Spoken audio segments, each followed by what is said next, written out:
السلام علیکم ورحمۃ اللہ وبرکاتہ۔ سبق شروع کرنے سے پہلے آپ حضرات سے ہمیں عرض یہ کرنا ہے کہ ہم نے یہ اقرا چینل اردو زبان کے فروغ، استحکام اور اردو زبان کی حفاظت کے لیے شروع کیا ہے، کیونکہ اگر آپ تعلیمی لحاظ سے آج ملکی حالات پر غور کریں، خاص کر اردو کے حوالے سے، تو آپ حضرات کو یہ بات سمجھ آ جائے گی کہ آج ہماری پیاری زبان اردو سازش کا شکار ہو چکی ہے۔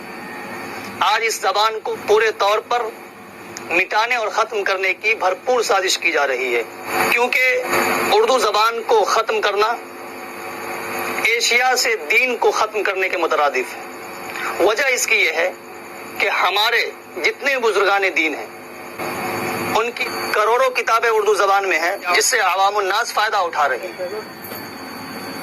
لہذا اس سازش کو ناکام کرنے کے لیے ہماری اور آپ کی دینی اور ایمانی ذمہ داری بنتی ہے کہ ہم اردو زبان کے فروغ، حفاظت اور اس کے استحکام کے لیے بھرپور کوشش کریں۔ اور جو حضرات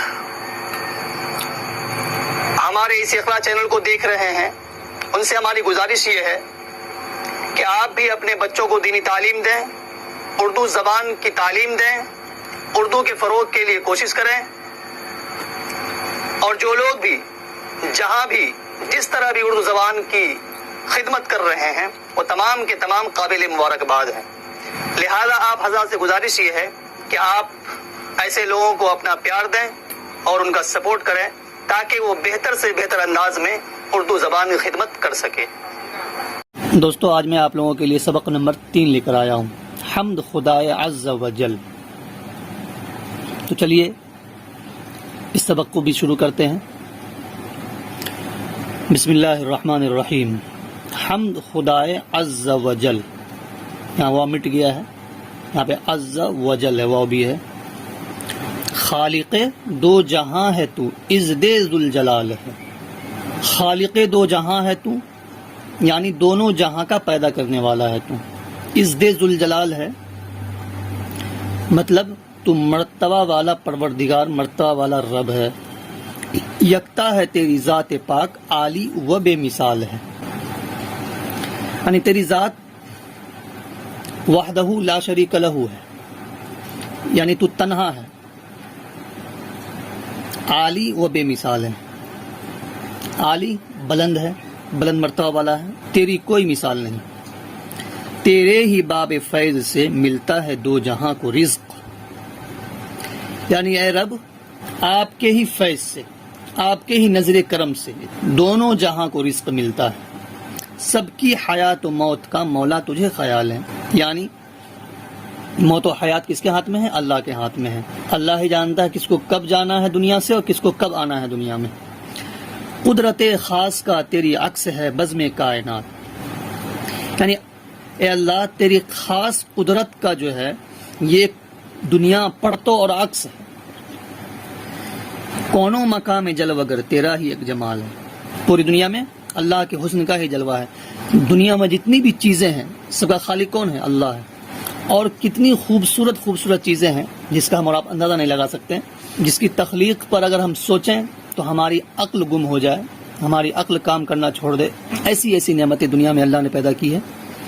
کونوں مقام دنیا جہان میں جلوہ گر تیرا ہی ایک جمال ہے، تیری ہی خوبصورتی، تیرا ہی حسن کا جلوہ ہے پوری دنیا میں۔ قائم ہے تیرے حکم سے آج بھی نظم زندگی، آج بھی دنیا کا جو نظام ہے اللہ کے حکم سے قائم ہے۔ تیرے سوا کہیں ملے تو یہ زندگی محال ہے۔ دنیا کو چلانے کا نظام جو ہے وہ اللہ ہی کر سکتا ہے، اللہ کے سوا کوئی نہیں کر سکتا۔ صاحب عقل و فہم کو ناز ہے تیری ذات پر، جن کو اللہ نے علم سے نوازا ہے، صلاحیت سے نوازا ہے، اپنی معرفت سے نوازا ہے۔ اصل مزہ ان کو آتا ہے اس میں۔ نام سے تیرے دو جہاں واقف حال و قال، دونوں جہاں اللہ کی ذات اور اللہ کے نام سے واقف ہے۔ لاکھ برس اگر کوئی حمد و ثنا تیری کرے، لاکھ برس کوئی اللہ تعالیٰ کی تعریف کرتا رہے، ہو سکے حق ادا تیرا ممکن نہیں محال ہے، تو بھی اللہ تعالیٰ کی تعریف کا حق ادا نہیں ہو سکتا، محال ہے۔ ظلمت دہر میں ہمیں نور سحر کی ہے تلاش، دہر من دنیا، یہ دنیا کی جو تاریکی ہے، جو اندھیرا ہے، اس میں ہمیں ایک صبح کے روشنی کی تلاش ہے، یعنی دنیا کی جو تاریکی ہے اس میں ہمیں ایک روشنی کی تلاش ہے، لطف و کرم کی ایک نظر مولا یہ عرض حال ہے، یعنی اللہ یہ اندھیرا کیسے چھٹے گا؟ ہماری یہی گزارش ہے کہ آپ لطف و کرم کی ایک نظر ہمارے اوپر ڈال دیجئے، مقصد نیک میں صدا کر دے ہمیں تو کامیاب۔ یہ کون سب کہہ رہی ہے؟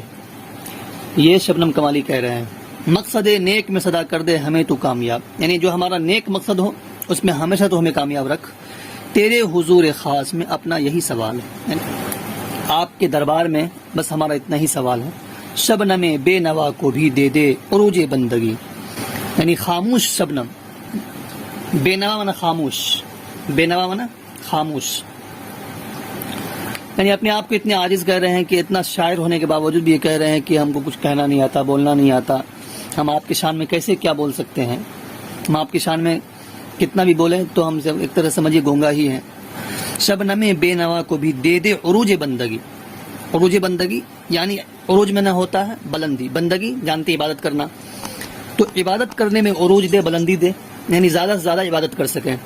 فکر و طلب کی راہ میں آج یہ پائمال ہے، یعنی اللہ کی معرفت کو ڈھونڈنے میں آج یہ پائمال ہے، یعنی یہ لگا ہوا ہے، یہ اپنے آپ کو فنا کر چکے ہیں۔